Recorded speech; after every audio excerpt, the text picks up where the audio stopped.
Shut up and sit down.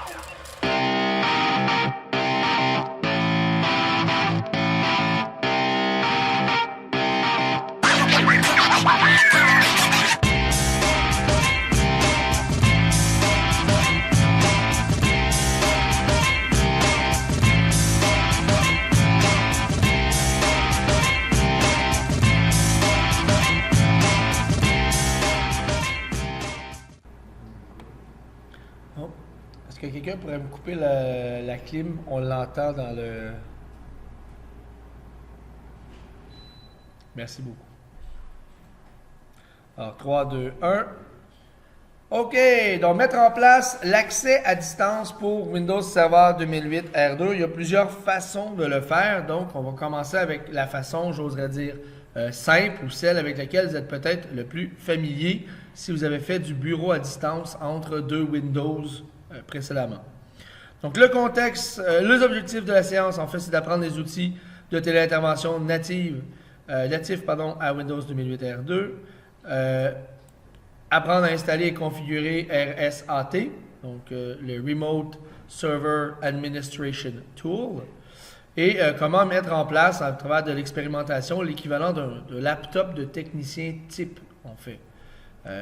Aujourd'hui, dans le monde mobile que nous sommes, la plupart des techniciens vont avoir un laptop, un ordinateur portable, préconfiguré pour avoir accès à, par exemple, la plupart de ses serveurs et de ses outils, peu importe où il est. Donc, le contexte, évidemment, on est toujours dans TechMinus. Donc, il s'agit d'une situation où travailler à 18 degrés dans une salle de serveur, dans un environnement extrêmement bruyant, ce n'est ni sain ni souhaitable pour les employés. Et surtout que, dans le fond, on ne devrait pas aller directement sur un serveur, par exemple, pour créer des utilisateurs. Donc, on nous demande d'installer et de configurer la téléintervention. Vous aurez besoin d'accès à Internet, encore plus que d'habitude. L'accès à la virtualisation, peu importe votre solution. Un serveur 2008 R2 avec un contrôleur de domaine, puisque dans notre cas, on va s'authentifier avec le domaine. Et une machine virtuelle, 7 ou 10. Moi, je dis ici 2, mais vous pourriez vous débrouiller avec une seule. Mais c'est intéressant de voir les différences entre la version 7 et la version 10. Donc, c'est parti. Allons voir le bon de travail. Donc, on dit, il fait froid dans la salle de serveur chez TechMinus. La moitié de l'équipe risque la pneumonie si nous ne mettons pas en place la téléintervention. Alors, sur le serveur, ce qu'on nous demande, c'est de configurer l'option Bureau à distance avec authentification NLA et de configurer le pare-feu pour faire en sorte que pour les ordis de tech seulement, bureau à distance, gestion à distance des événements, des journaux des événements, la gestion des services et la gestion du pare-feu soient ouvertes. Donc, si on n'ouvre pas de part sur le pare-feu, on aura beau ajouter ces composants dans le client, il ne sera pas capable de se connecter sur le serveur.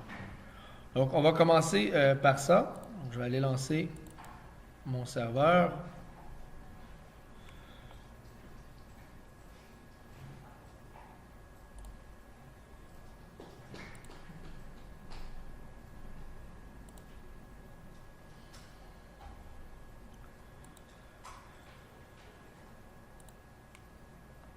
Dans mon cas, je vais le faire avec un Windows 7 et un serveur 2008 R2.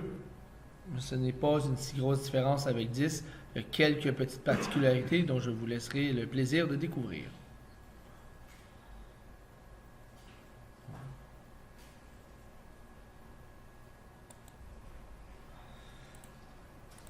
Donc, sur le serveur, dans un premier temps, là, je vais aller activer Zoomit.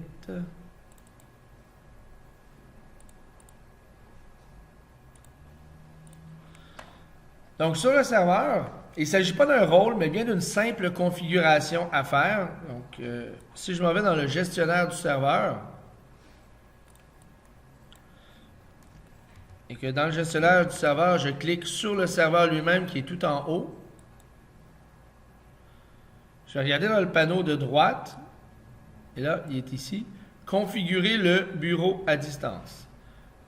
Si vous êtes dans une autre version comme 2016 ou 2012, là, ça va être sensiblement aux mêmes endroits que vous allez trouver la même configuration. Dans le bureau à distance, c'est exactement comme dans Windows 7, du moins c'est assez similaire, à l'exception que l'option d'assistance à distance n'est pas disponible par défaut. Nous, on va choisir la troisième option, n'autoriser que la connexion des ordinateurs exécutant le bureau à distance avec authentification NLA. Lorsqu'on utilise l'authentification NLA, on s'assure en fait d'avoir un protocole de sécurité entre les deux machines. Mais ce protocole-là est particulier, je ne me trompe pas, à Microsoft. Donc, si vous avez des ordinateurs qui ont peu importe la version de vos bureaux à distance ou une version répliquée, le clone, vous aurez mieux de prendre la deuxième option ou même la deuxième option, pas de sécurité. Malgré que, mes réserves sur le fait de ne pas prendre de sécurité, si vous êtes compromis et que vous utilisez une authentification sans NLA, vous courez le risque de vous faire pirater. Aussitôt que je coche l'option, ici on a un message, on dit « Exception de pare-feu à distance activée ». Si vous avez une version de serveur 2008 pré-R2, donc pas la version que j'ai actuellement, mais avant celle-là, il fallait l'ouvrir manuellement. Et c'est toujours sage d'aller vérifier qu'elle est bien activée et de la modifier afin de n'autoriser que certaines personnes. Maintenant, ici, sélectionner des utilisateurs. Si je clique ça, je vais pouvoir ajouter des utilisateurs et des groupes. Par exemple, je pourrais dire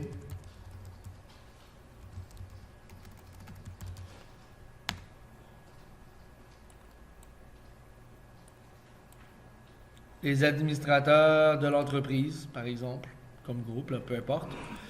Mais je respecterai ici l'AGDLP. Donc, si j'avais un groupe d'individus ayant des droits sur le serveur, il serait probablement préférable que j'utilise un groupe, ce qu'on appelle built-in, donc un groupe préfet, qui s'appelle les opérateurs du serveur, qui ont déjà des droits. Je n'ai pas besoin de les ajouter, ils sont déjà ces permissions-là. Ou encore les admins du domaine, comme groupe préfet pour donner des droits. Mais si j'ai des particularités, là, j'en ai pas qui me viennent à l'esprit, ou j'ai certaines personnes que je ne veux pas donner des accès sur tout, mais qui peuvent faire certaines petites choses que l'opérateur du serveur, il en aurait trop de permissions, peu importe.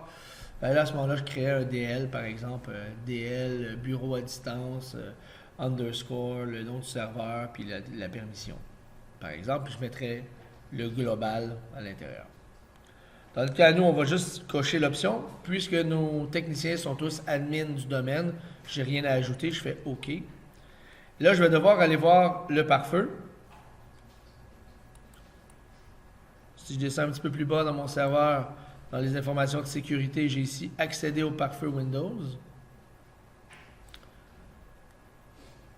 Là, je vais agrandir ça, plein écran un petit peu. Donc, dans le pare-feu Windows, si je l'ouvre, je vais avoir les règles de trafic entrant et sortant. Dans le sortant, là, je vais juste zoomer out. Là. Il n'y a pas grand-chose, il y a moins de règles en fait, et techniquement parlant, c'est pas ici que ça se passe. À partir du moment où je suis capable de rentrer, je vais être capable de sortir, pas de problème. Donc, c'est vraiment au niveau du trafic entrant que je vais aller modifier les choses. Donc, au niveau du bureau à distance, on va essayer de le trouver. Il est ici. Donc, bureau à distance. Et si vous notez, il y a deux bureaux à distance. Il y a lui ici, puis il y a lui ici. Celui-là ici, c'est pour les réseaux publics. Alors que celui-ci, c'est pour ceux qui sont dans le domaine. Vous ne devriez pas permettre le bureau à distance depuis un réseau public, par exemple Internet.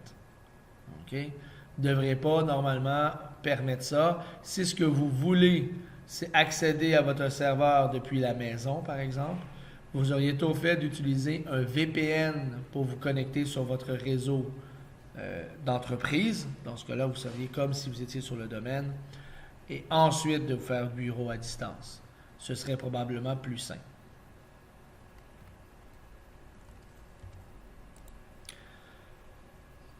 Si je rentre dans la règle elle-même et que je m'en vais, par exemple, ici en bas, action, on dit autoriser la connexion. Ce que je veux, moi, c'est l'autoriser pour les ordinateurs des techniciens, pas pour tout le monde. Je veux dire, autoriser la connexion seulement si elle est sécurisée. Là, je peux aller changer les petites options ici. Nous, on va juste le laisser à la première, là. Si elle est autorisée la connexion, si elle est authentifiée et que son intégrité est autorisée uniquement, blablabla. Ce que je vais, une fois que j'ai coché ça, je vais aller dans Ordinateur. C'est la première solution. Je vais cocher Autoriser uniquement les connexions à partir de ces ordinateurs. Et quand je fais Ajouter, c'est Active Directory qui s'ouvre. Donc là, j'imagine que j'ai un L quelque chose comme ordi. Je vais vérifier. Peut-être pas. Je ne sais pas avec quel nom j'ai authentifié mes ordis, là. Ah, voyez. Ben, ici, j'en ai un exemple que j'avais préparé un petit peu à l'avance, qui est le laptop d'un technicien LMTL W10XX01. Et là, en faisant OK, ça fait en sorte que seulement les règles s'ajoutent. Si j'en ajoute là, seulement les ordinateurs qui portent ce nom-là et qui sont authentifiés au domaine qui vont pouvoir entrer dans mon serveur. Sinon, le pare-feu va les bloquer. Si j'enlève ça, je m'en vais plutôt dans les étendues. Je pourrais dire, par exemple, ces adresses. Et là, à la place d'utiliser le nom de la machine, je vais plutôt utiliser, en termes d'adresse locale, en fait, pardon, pas de locale, distante. Je vais choisir qui a le droit de rentrer. Adresse locale, c'est le poste, c'est le serveur. Adresse distante, c'est qui, à l'extérieur, va essayer de rentrer. C'est souvent un petit peu plus complexe. Moi, je vous invite davantage à utiliser ordinateur. Vous pourriez utiliser aussi utilisateur. Vous pourriez dire, par exemple, c'est Paul avec le laptop du tech. Là, ça sonne comme clou, là. Paul avec le laptop du tech dans la cuisine, a tué une colonne de moutarde. Alors, à un moment donné, il faut arrêter. Je vous invite à utiliser une des stratégies. Dans notre cas, nous, on ne sait pas qui sont nos techs, ça pourrait changer, mais on a des laptops qu'on a déjà prédéterminés que c'est eux autres qui auraient droit. Donc, je pourrais le cocher. Là, comme je ne suis pas sûr d'avoir configuré mon laptop comme il faut, je vais le laisser décocher. Quand j'aurai mon laptop de près, je reviendrai modifier ma règle.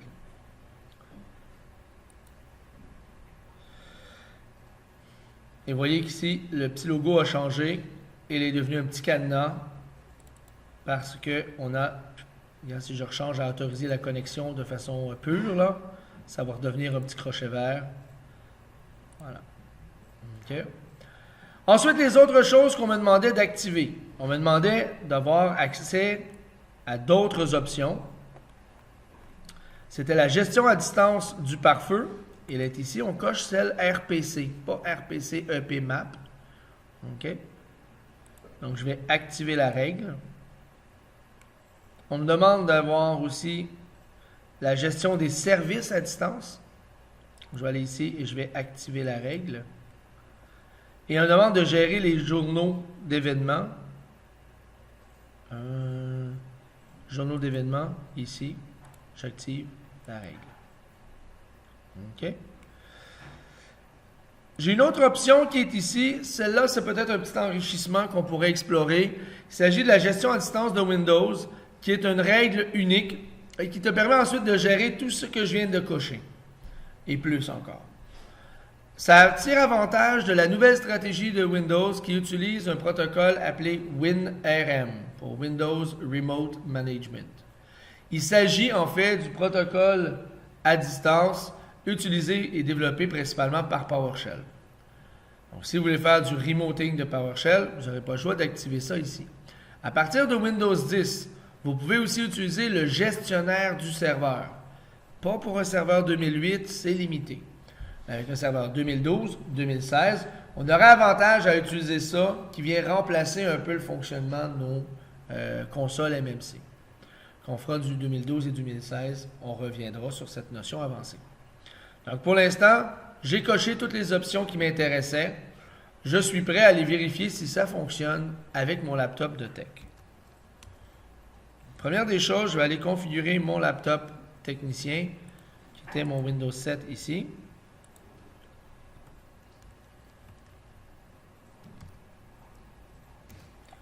C'est vraiment sage que je n'utilise pas l'administrateur principal.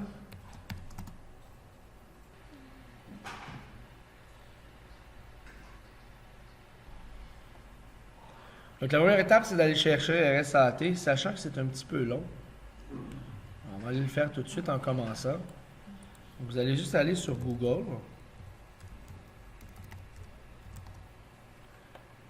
Et là, ce qui est extrêmement important, c'est que vous preniez la version de RSAT qui est compatible avec votre Windows.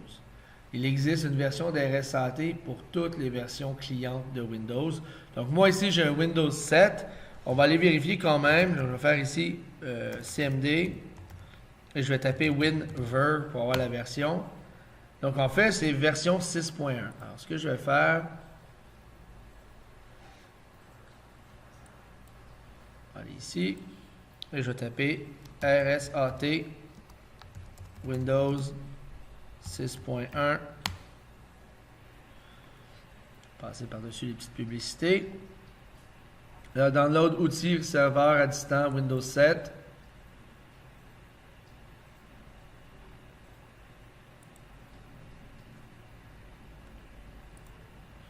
J'ai pas le meilleur des navigateurs là. J'aurais dû m'installer un Chrome ou un Firefox ou du moins mettre à jour le Edge là.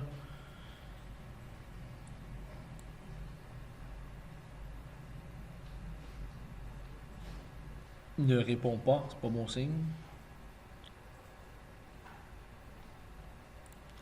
Donc on va aller s'installer ça là. Je suis curieux, je l'avais peut-être déjà installé là. Non.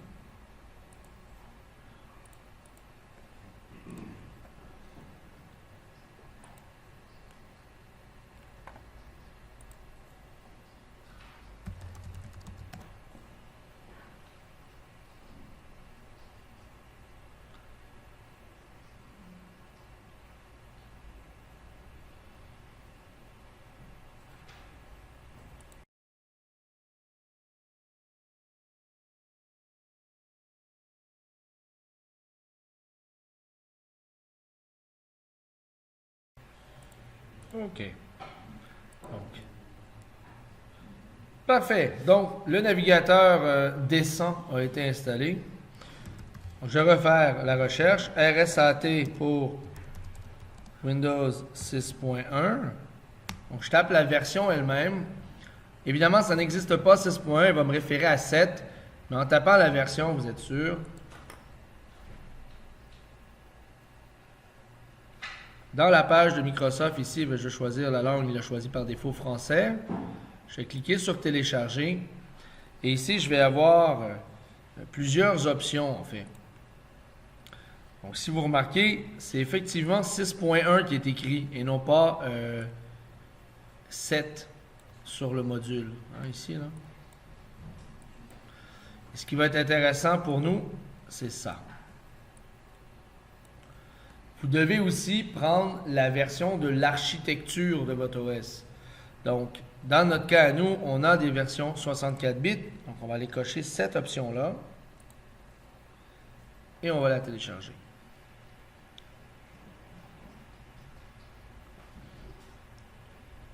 Rappelez-vous que si vous n'êtes pas certain, vous allez dans le système et vous allez trouver l'information. Donc, ça télécharge ici tranquillement. Je vais fermer le reste des fenêtres. On n'en aura plus besoin. Et je vais commencer tout de suite à charger une console MMC.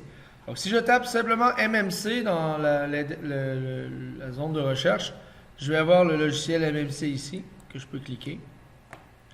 Oui, tu peux prendre les droits admin. Et on voit que c'est une console qui est vide. Je vais commencer par l'enregistrer sous. Je vais la mettre sur mon bureau. Je vais la nommer console admin. Donc, je pourrais rajouter de quoi dedans tantôt. Quand j'aurai fini de télécharger. Ah, j'ai fait le micro. Check bien, j'ai fermé mon téléchargement comme un champion.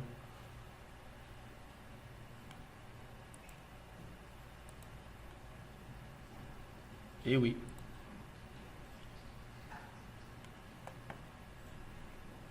C'est reparti. L'autre chose, ben, je vais aller vérifier le nom de ma machine. Parce que c'est le nom de la machine que je vais avoir besoin de mettre dans ma règle de pare-feu.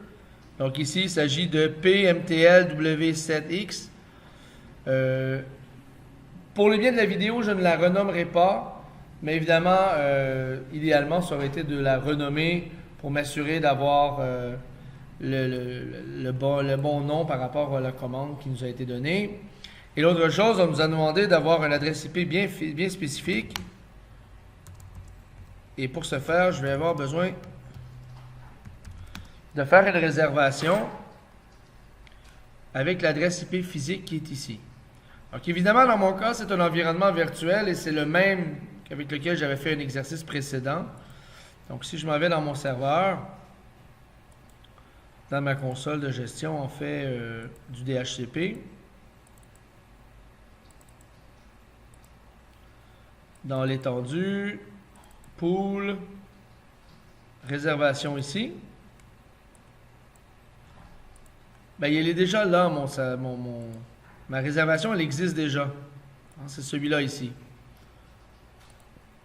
Donc, ce ne sera plus le laptop de Miranda. Je vais plutôt dire que c'est le laptop. En fait, je vais supprimer la réservation. Ce sera plus simple. Voilà. Je vais dire nouvelle réservation. Je vais l'appeler. Là, je donne le même nom. Oups. Il s'agit de PMTL W7X001. Et évidemment, dans votre cas, à vous, vous allez mettre le bon nom. Donc, PMTL. Oups.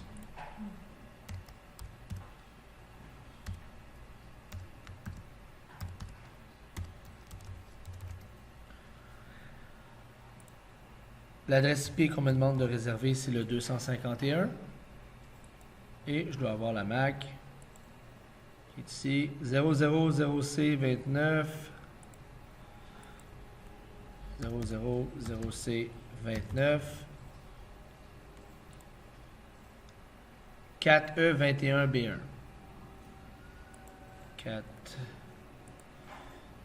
4E21B1 et je vais ajouter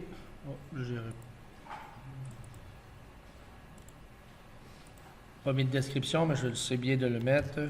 Laptop. On fait ordinateur des techniciens. Par exemple. Voilà.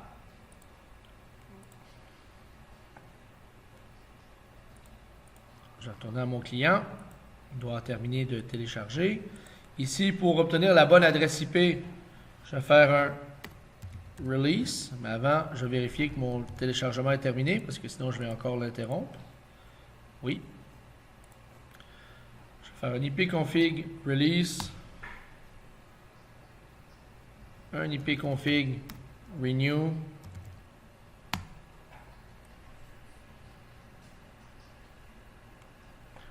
donc si on remarque ici, ben, j'ai bel et bien obtenu la bonne adresse IP, c'est important. Donc, j'ai bel et bien l'adresse IP qui m'a été attribuée par l'administrateur pour les laptops de techniciens. Donc, ici.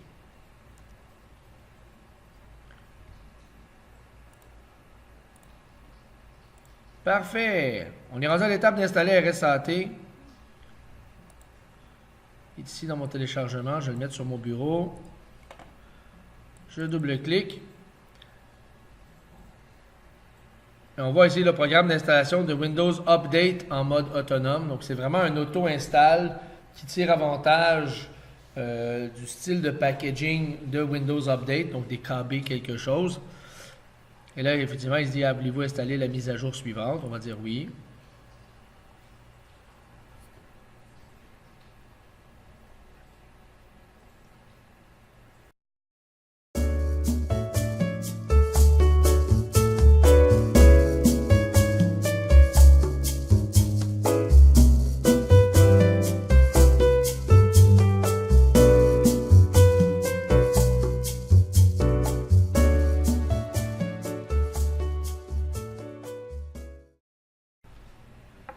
OK, donc, la mise à jour RSAT a été ajoutée. Et si je m'en vais voir dans ma console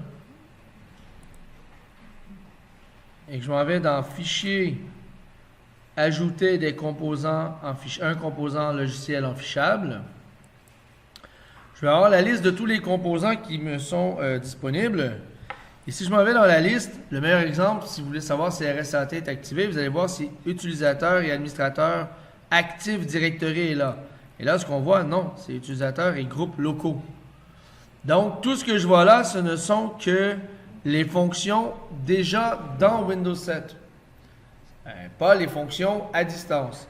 Donc, pour aller ajouter ces fonctionnalités-là, je vais quitter ma console. Et je vais devoir aller dans le panneau de configuration. En fait, c'est une fonctionnalité Windows. Donc, à travers ajout et suppression de programmes, là, programmes et fonctionnalités, devrais-je dire, vous allez ici dans le côté droit sur activer ou désactiver des fonctionnalités Windows. Je vais cliquer dessus.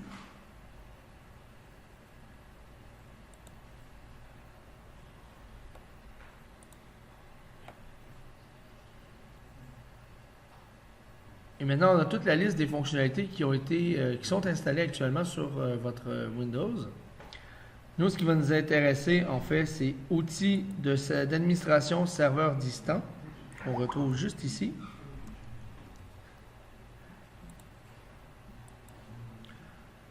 Et là, c'est un peu bête. Si vous cochez l'élément en haut, j'oserais dire, là, l'élément parent, ici, ben, il ne coche pas les enfants. Pour des raisons que je ne saurais vous dire, il coche pas en dessous. C'est un peu niaiseux. Il faut vraiment cocher le plus bas en remontant et non pas du haut envers le bas, sinon ça ne fonctionne pas.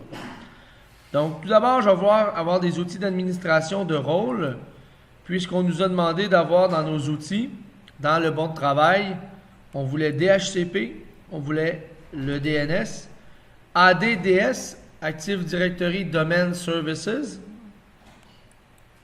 Ben, je vais aller dans les outils ADDS. Je vais aller cocher ici composants logiciels en fichable et outils de ligne de commande ADDS. OK. J'aurais pu cocher. Je ne sais pas pourquoi il est à deux endroits. Je ne pourrais pas vous dire. OK. C'est le même texte. J'ai toujours coché celui en bas. Est-ce que ça ferait une différence si je coche celui en haut? Je n'ai pas essayé. Donc, DHCP, DNS, composants affichables ADDS, outils des services bureau à distance. Et là, si on va voir d'autres outils qu'on pourrait peut-être, je ne sais pas si on pourrait les utiliser. Ben, il y a le module PowerShell d'Active Directory qui vaut la peine d'avoir. Si vous avez un Windows 10, vous pourrez probablement le charger facilement. Mais ça vaut la peine de le cocher si vous voulez faire du PowerShell. Et dans les fonctionnalités, ici, il y a le gestionnaire des stratégies de groupe et le gestionnaire de ressources qui ont quand même un certain intérêt et qu'on va utiliser plus tard, lorsqu'on passera à une gestion plus avancée de notre serveur. Donc pour l'instant, j'ai coché ce que j'avais besoin. Ce qui n'était pas là, comme le journal des événements, le pare-feu et les services, ce sont des logiciels qui existent déjà pour Windows 7. Je n'ai donc pas à ajouter cette fonctionnalité-là. Elle existe déjà. Donc, j'imagine que j'ai un petit OK quelque part. Voilà.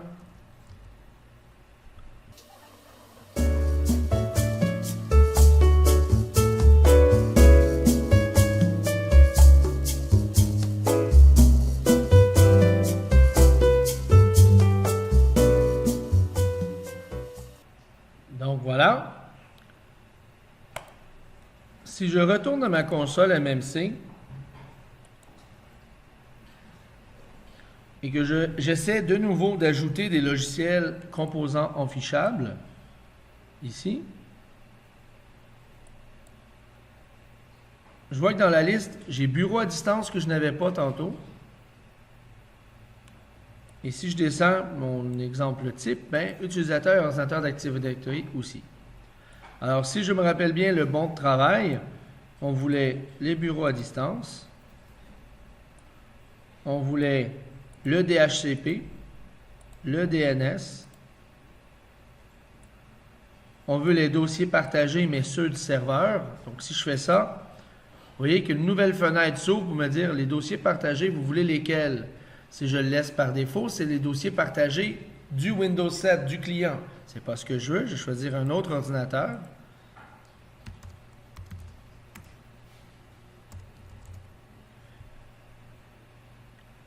Et voilà. Donc, celui de SMTL DC01.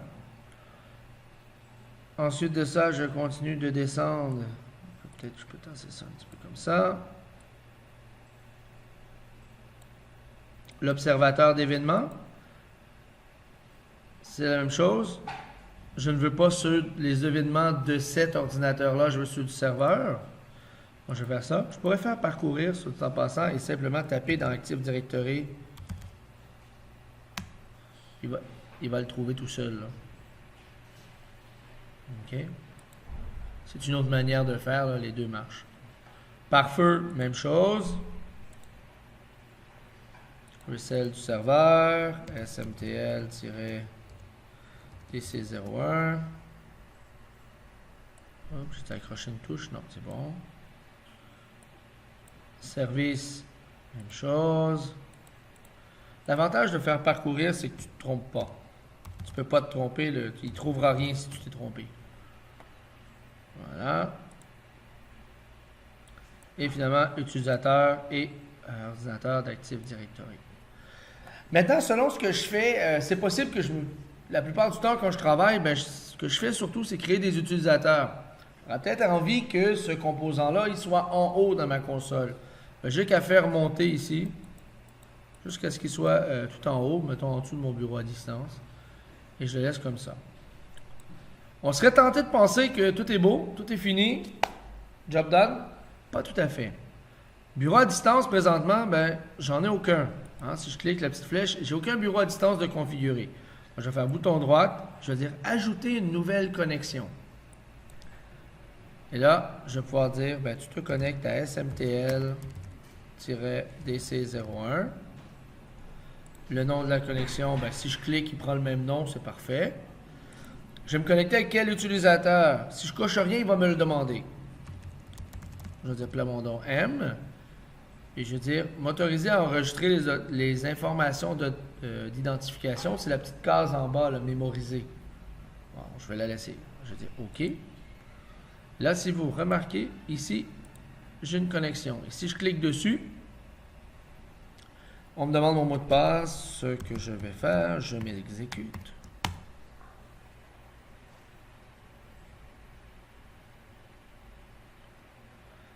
Et voilà, je suis sur mon serveur.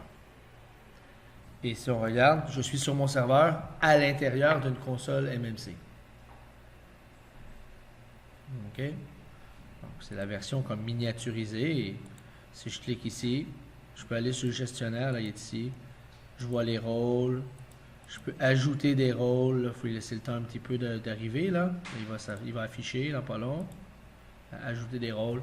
Donc, je peux gérer tout mon serveur avec mon accès distant grâce à ça. Et si je suis le gestionnaire ou l'administrateur de plusieurs serveurs, dans ma même console MMC, je peux en avoir là, plusieurs là, qui sont ici. Si je veux quitter ma session, je vais fermer la session. Et ça ferme ma session distante avec le serveur. Utilisateur Active Directory, comme je vous disais, dès que vous êtes connecté au domaine, vous avez un droit de lecture. Donc, c'est normal, je n'ai pas besoin de lui dire de quel domaine je parle. Et il l'a trouvé en fonction du domaine dont je fais partie. DHCP, quel DHCP tu veux? Alors, si je m'en vais dans le bouton droit, je vais dire ajouter un serveur. Je vais tout simplement lui dire, il est en bas. Après, je peux dire ce serveur. Là, je peux prendre celui qui est là. Je vais plutôt lui, pas me tromper là, S-MTL, MTL-DC01, vérifier le nom. Ah, c'est le bon. Tout simplement. Donc, les deux méthodes se valent. S'il ne l'a pas trouvé en bas, tu le fais avec en haut. Et là, si je m'en vais dans mon DHCP, on voit que j'ai l'étendue et j'ai la réservation, par exemple, que j'ai fait tantôt là, pour mon laptop de technicien. DNS, même chose. Je veux l'ordinateur suivant, parce que ce n'est pas lui-même que je veux qu'il regarde, c'est un autre.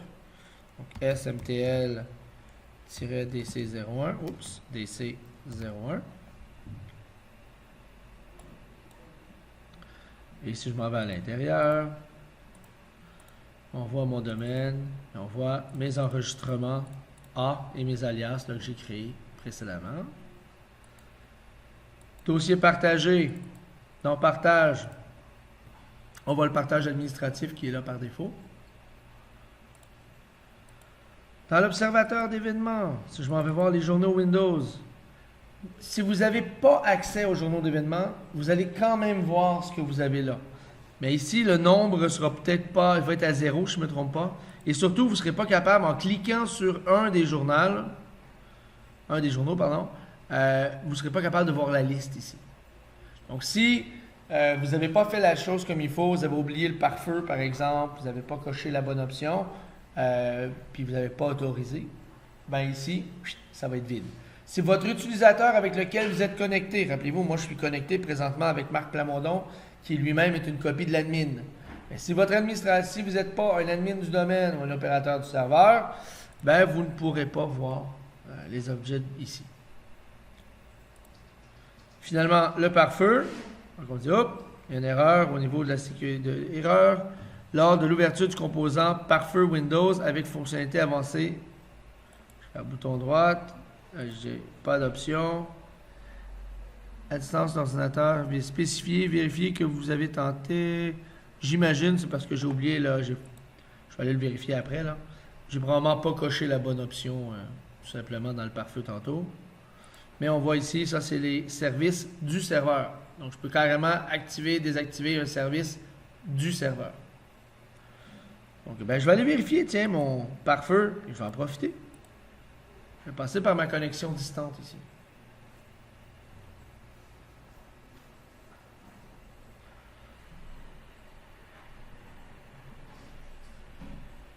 Oh. Connexion, je l'ai oublié, excusez. Double-clic fait la job aussi. Là. Je vais agrandir ça un petit peu.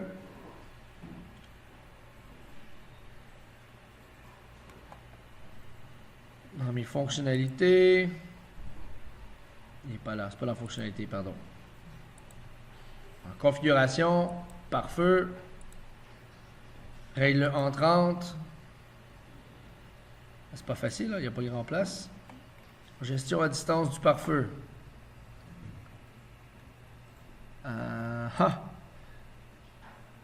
Pourtant je l'ai activé ici. Activer l'autre en dessous pour le fun. On va regarder ça. Petit diagnostic.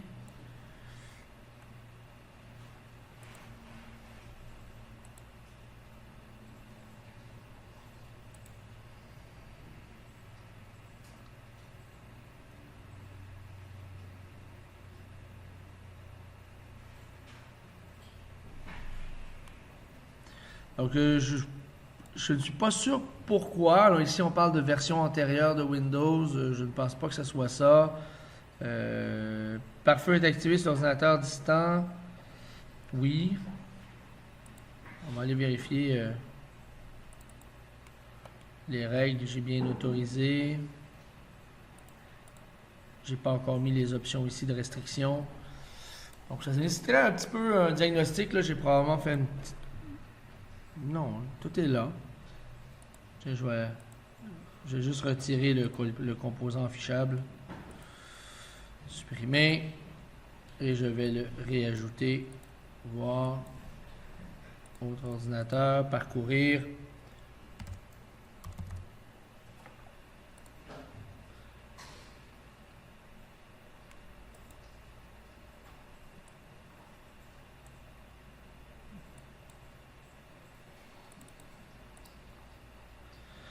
Donc, étrangement, en fait, il n'avait pas digéré que... Peut-être j'ai fait une faute de frappe là, dans le serveur, ou il n'avait pas digéré le fait que j'avais pas mis le nom de domaine. Mais vous voyez qu'avec parcourir, tout de suite, là, je suis tombé sur le bon serveur authentifié à l'Active Directory. Et puis là, il n'y a pas eu de problème. Je vois vraiment là, les règles entrantes. Donc, je vais retourner ici. J'avais bidouillé un peu. Je vais aller retirer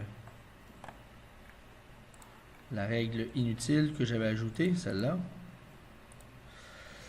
Évidemment, la prochaine étape, c'est d'ajouter ma machine. Comme mon ordinateur ici, c'est P quelque chose, là. Je vais aller dans Ordinateur, Ajouter.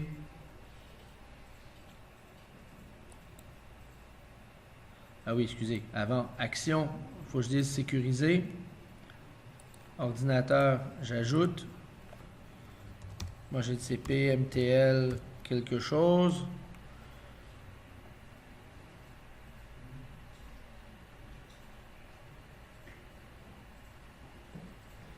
Il l'a trouvé. OK. Appliquer et OK. Donc, même si j'ai mis une restriction sur le pare-feu, je me retourne ici dans ma console, ben, j'ai encore accès là, au pare-feu de Windows.